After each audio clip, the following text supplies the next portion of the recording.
यह लड़का पहली बार अपने दोस्तों के साथ स्लीप ओवर में गए थे। रात मजे में बीत गई थी। सब लोग बातें करते करते सो गए, लेकिन करीब सुबह 5 बजे उसकी आंखें अचानक खुली और अगले ही पल उसकी पूरी दुनिया जैसे रुक गई हो। उसे महसूस हुआ कि उसका बिस्तर गीला था। उससे गलती हो चुकी थी। वो अंधेरे में बिल्कुल चुप लेटा रहा। उसके पास सिर्फ 2 घंटे थे। अगर वो किसी के जागने से पहले उसने सब कुछ ठीक नहीं किया तो स्कूल में उसकी सारी इज्जत डूब जाएगी। उनका बैग सोफे के पास रखा हुआ था। वह धीरे धीरे घुटनों के बल रेंगते हुए वहाँ पहुँचा। इतना धीरे की डर की वजह से उसके पास हाथ तक कांप रहे थे। उसने अपनी बैग की चेन ऐसे खोली कि किसी को उसकी आवाज तक नहीं आई। जैसे ही उसने बैठकर पैजामा निकाला, अचानक सामने सो रहा ब्रेडम एकदम से उठकर बैठ गए। बैग को सीने से लगाकर बिना सांस लिए बैठा रहा। ब्रेडम ने अपने पैर नीचे रखे और आगे चलते हुए उसकी तरफ बढ़ा। उस पर उसे लगा कि सब कुछ खत्म हो गया है, लेकिन ब्रेडम बिना नीचे देखे सीधा बाथरूम में चला गया और कुछ सेकंड उस लड़के को घंटों जैसा महसूस हुआ। फिर आखिरकार ब्रेडम वापस आया।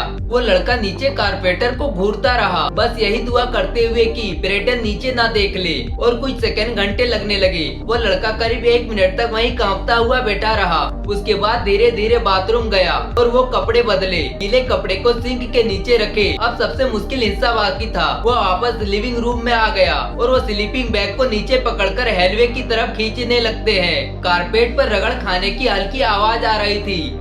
हर 2 सेकंड में वह रुक जाता था। हर 2 सेकंड में वह रुक जाता। उसे लगता कि कोई जग न जाए। तभी जोश की फोन की स्क्रीन अचानक जल उठी। वो लड़का फिर से पत्थर बन गया।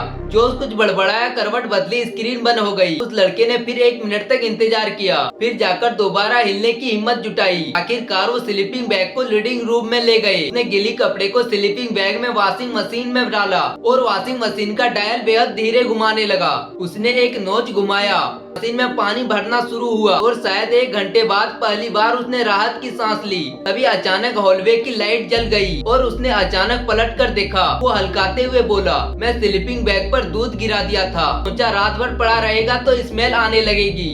बोली उसे देखते रही। फिर वो धीरे से लिविंग रूम में आ गई और ऊपर वाला कैबिनेट खोला और डिटर्जेंट की एक बोतल नीचे उतारी और उन्होंने बोतल हाई पर रखते हुए कहा कि फिर हल्की सी मुस्कुराई और बोली, एक्सीडेंट पर यह ज्यादा काम करता है। उस लड़के की आंखें नीचे झुक गई और समझ आ गया कि वह सब कुछ जान चुकी है। फिर उन्होंने पीछे वाला प्रोजेक्ट की तरफ इशारा किया, ताकि अंदर एक्स्ट्रा ब्लैंकेट रखा है। इतना कहकर उन्होंने लाइट बंद कर दी और वापस अपने कमरे में चली गई। ब्रेडन अभी भी घराटे मार रहा था। जोश भी गहरी नींद में था। अब सिर्फ एक इंसान सच जानता था और वो कभी किसी को सच नहीं बताएगी।